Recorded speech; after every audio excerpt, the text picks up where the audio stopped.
Anak, ng Espiritu Santo. Lord, gabayan niyo po kaming lahat, nawa ho matapos po ng maayos, at nawa bigyan niyo po sila ng sapat na lakas, sapat na talino sa araw-araw, at ingatan niyo po kami, Panginoon, sa araw-araw na aming gawain. Yun lamang po, at maraming salamat po sa ngalan ng Ama, ng Anak, ng Espiritu Santo. Amen. Okay, bago po kayo maupo, gusto niyo po ba kumanta?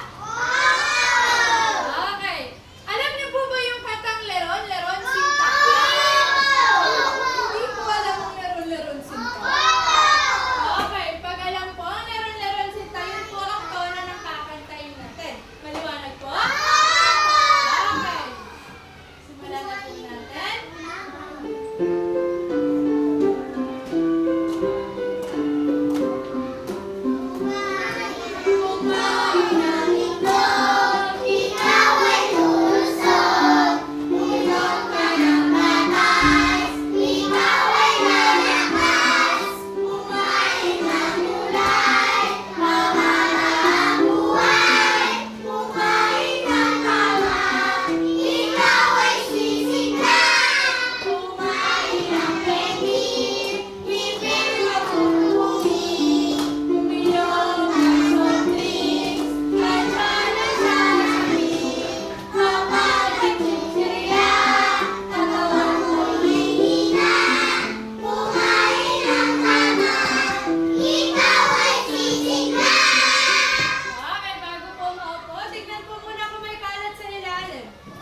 Kung wala po, maaari na po kayong mag-siupo.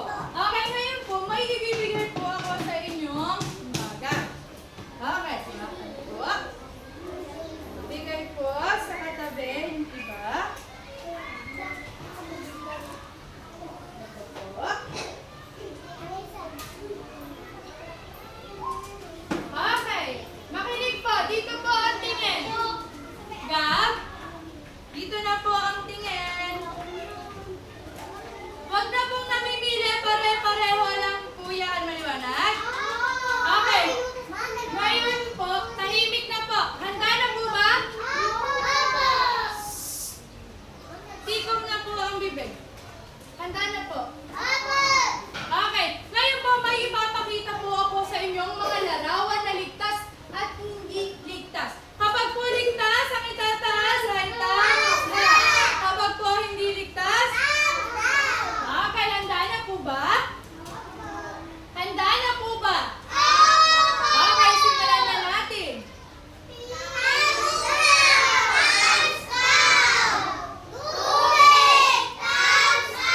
dito naman po.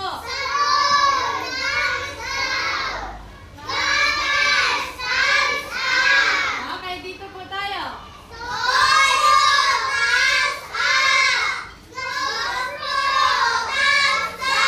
lahat po.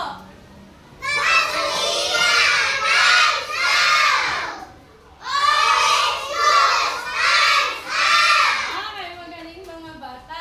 Ngayon, kukuhanin ko na po ulit yung mga ibinigay ko. Okay, amin na po. Gab, amin na. Okay, amin na po.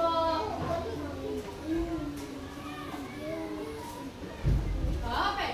Ngayon naman po, tayo ay dadako sa ating pinag-aralan kahapon. Titingnan po natin kung naaalala niyo pa rin po ba ang mga pinag-aralan natin kahapon. Okay. Para po sa ating maiging gawain, basahin po muna ang panuto sabay-sabay.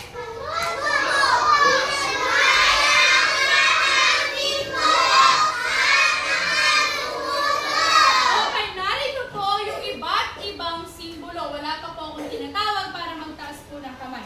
Narito po yung iba't ibang simbolo. Pipili lang po kayo dito at itidikit nyo lang po kung nasaan yung tamang simbolo. Okay, pasusutin po muna natin si James na sapatos bago tayo magsimula. Okay, antayin lang po natin to, okay? Okay, bilisan mo, James. Sinahantay ka po namin. Dapat po ba tinatanggal yung sapatos pag hindi po?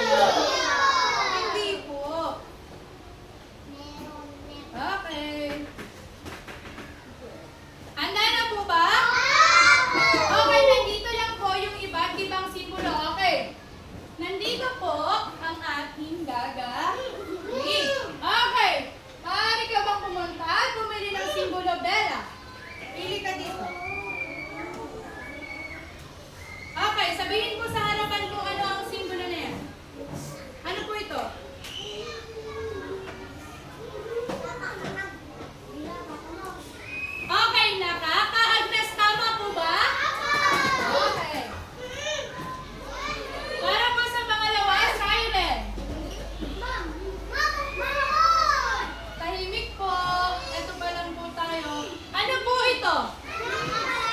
Okay, tama po ba siya?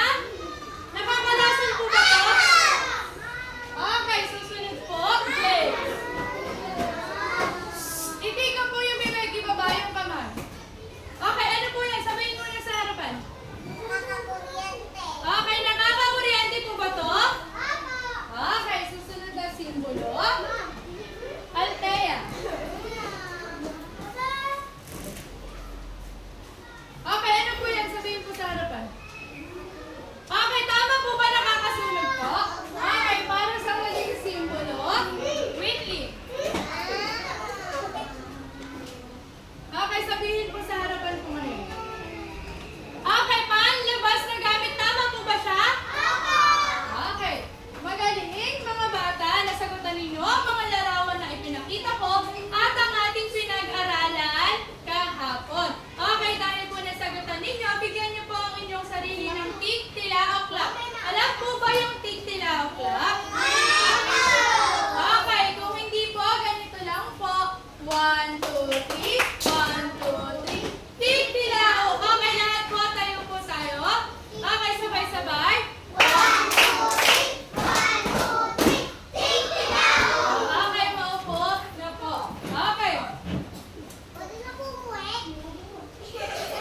Hindi pa po tayo tapos, di ba? Tapos na po ba tayo? Okay, wait lang po ha. Kaya naman po, dahil nasagutan niyo na itong mga ito, dadako na po tayo sa panibagong dalhin. Okay, James, dito na po ang tingin. Okay, tingnan po itong hawak ko. Ano po ang nasa larawan, Maria? Tinutulungan po yung bata. Ano po kaya yung nangyari sa bata? Bakit siya tinutulungan? Amira? Okay, tahimik nga po. Hindi ko bibig. 1. Okay, bakit po tinutulungan yung bata? Kasi po, nadapa po yung bata. Ano po kaya ang dahilan bakit nadadapa ang isang bata, Bella? Baka po natatalisod. Ano pa po, Benjamin? Baka po nadulas. Ano pa po, Arya? Baka po tumatakbo. Ngayon po, tahimik po, baba ka man. Kapag po may nakikita kayong batang nadapa, ano pong gagawin niyo? Tulungan po natin. Dapat po bang pagtawanan? Okay, ngayon po, tignan po ito ang pangalawang larawan. Ano po ang nakikita ninyo sa larawan, James? Sinasapatusan po yung bata. Sino po yung nagsasapatos na sila? Si nanay. Saan po kaya pupunta yung bata, Willie? Sa eskwelahan o paaralan. Sino po yung nagpamamamang gumagano? Tama po ba yun? Okay. Pag po kayo ay ginagayak ni nanay, tatay, ate o kuya, may paalala po ba sila ninyo? Ano po yung mga paalala nila sa inyo? Yes, Arya. Huwag po umaakyat sa puno. Bakit dapat hindi umaakyat sa puno, Rochelle? Para po hindi malaglag. Ano pa po ang paalala sa iyo, Althea? Huwag po ang gawing duyan yung upuan. Bakit dapat hindi natin gawing duyan yung upuan, James? Oo nga po, huwag pumunta ng kalsada. Bakit dapat hindi tayo pumupunta ng kalsada, Benjamin? Baka po kasi tayo ay ma-aksidente. Sinusunod niyo po ba lahat ng paalala niyo? Okay. Tama po. Dapat po sundin po natin lahat ng mga paalala ni nanay. Okay, ito pong nasa larawan ito ay konektado sa kwento o sa tulang babasahin natin ngayon. Maliwanag po ba? Okay. Pero bago po tayo dumako sa ating tula, narito po muna ang mga pamatnubay na tanong na dapat nating sagutin pagkatapos basahin ang tula. Okay, para po sa unang tanong, basahin mo nga, Aryan.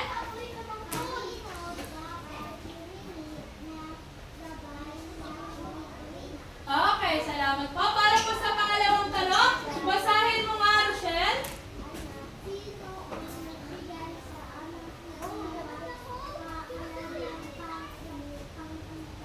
Okay, salamat po. At para sa pangatlong tanong, basahin mo nga, Benji.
basahin po.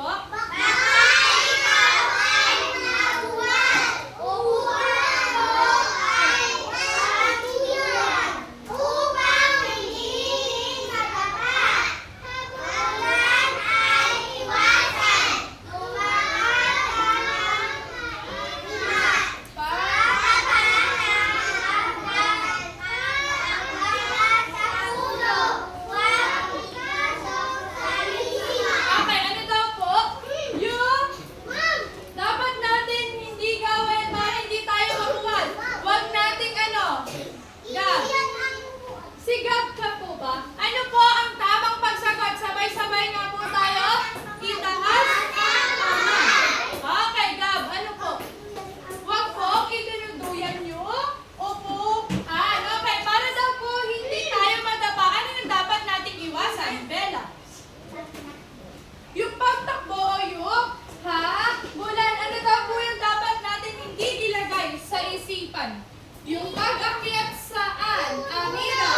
Sa puno. Okay, para po sa susunod, tayo po. Pangalawang pangkat. Okay, basahin po sabay-sabay.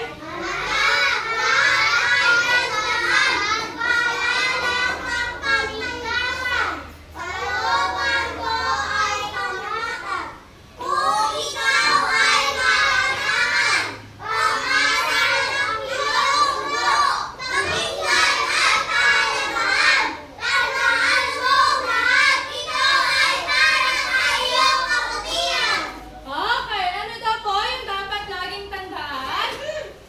Paalalang ano, Benjamin?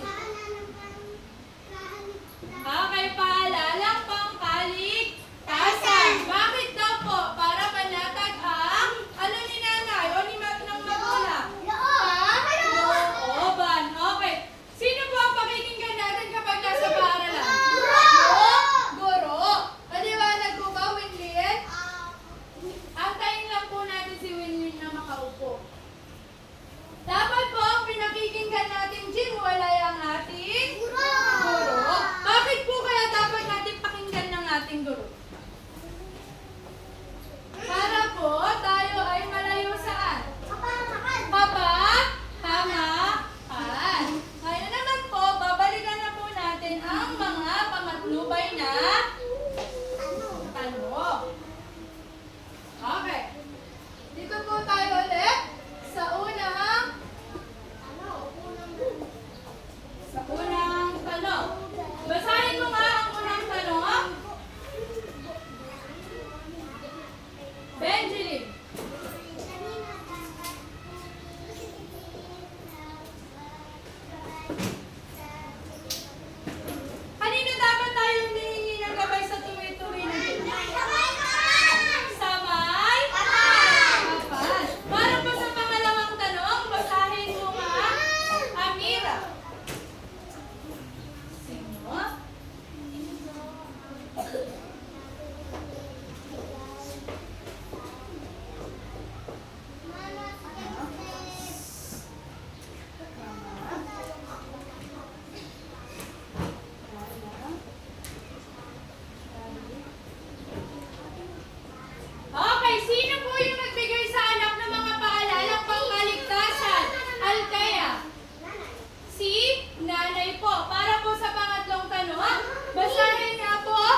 natin si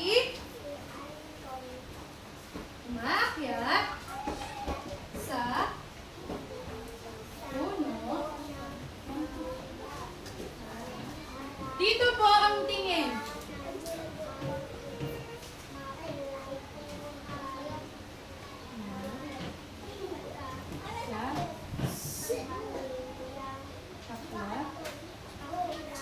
Okay, anong letter po sagot? Magla? Ano ba yung letter D? Malalaglag sa puno. Okay. Ang pangalawang pangkat po ay nakakuha ng 5 puntos. Okay, para po sa pangatlong pangkat. Ayos po. Okay, basahin po. Una. Tahimik po. Okay, tama o mali? Okay, tama po. Number 2. James, sumayos ka po. Hindi ka uuwi. Okay, number 2. Mali po. Tama po ba yun, Winlin at Benjeline? Okay, number 3 po. Lalakad sa... Okay, tama po ba yun o mali? Mali po. Okay, number 4 po. Umayos ka ng upo. Okay, 4. Ako.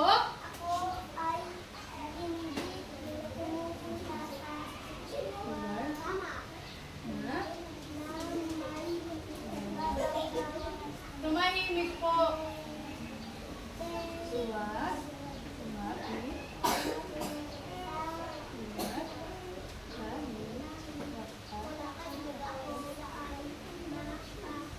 Okay, tama o mali?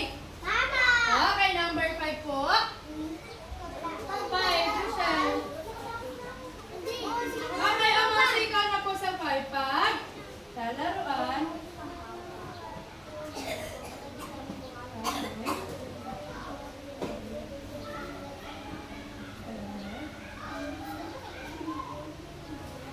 Okay, tama o mali?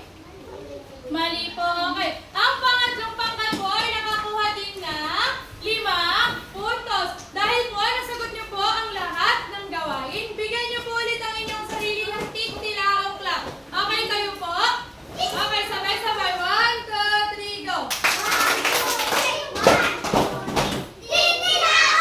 Okay, ngayon naman po, patungkol po saan ang ating pinag-aralan? Paalala po, patungkol po saan ang ating pinag-aralan? Yes po, yung mga mahuhulog sa puno. Pero ano po yun? Bella. Mga paalalang ano po yun, Jairo? Paalala pang kaligtasan saan po? Sa paa? Ganun. Magbigay ka nga po ng mga paalala. Yes, Antaya. Mahulog po sa puno. Bakit dapat hindi po tayo makakit sa puno? Makakuha mahulog. Ano ba po? Upo nga po. Di ko pitay. Ayos na upo. Okay, ano pa po yung mga paalala, Benjamin?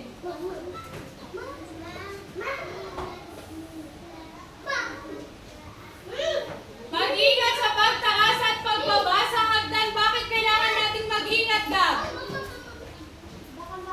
Baka po kasi tayo ay mahulog. Okay, baba na po ang kamay. Yun po yung mga paalalang pangkaligtasan sa paa. Walan. Okay. Para po malaman natin kung talagang naiintindihan niyo po, magkakaroon po kayo ng maikling pagsusulit. Okay? Papalapis lang po.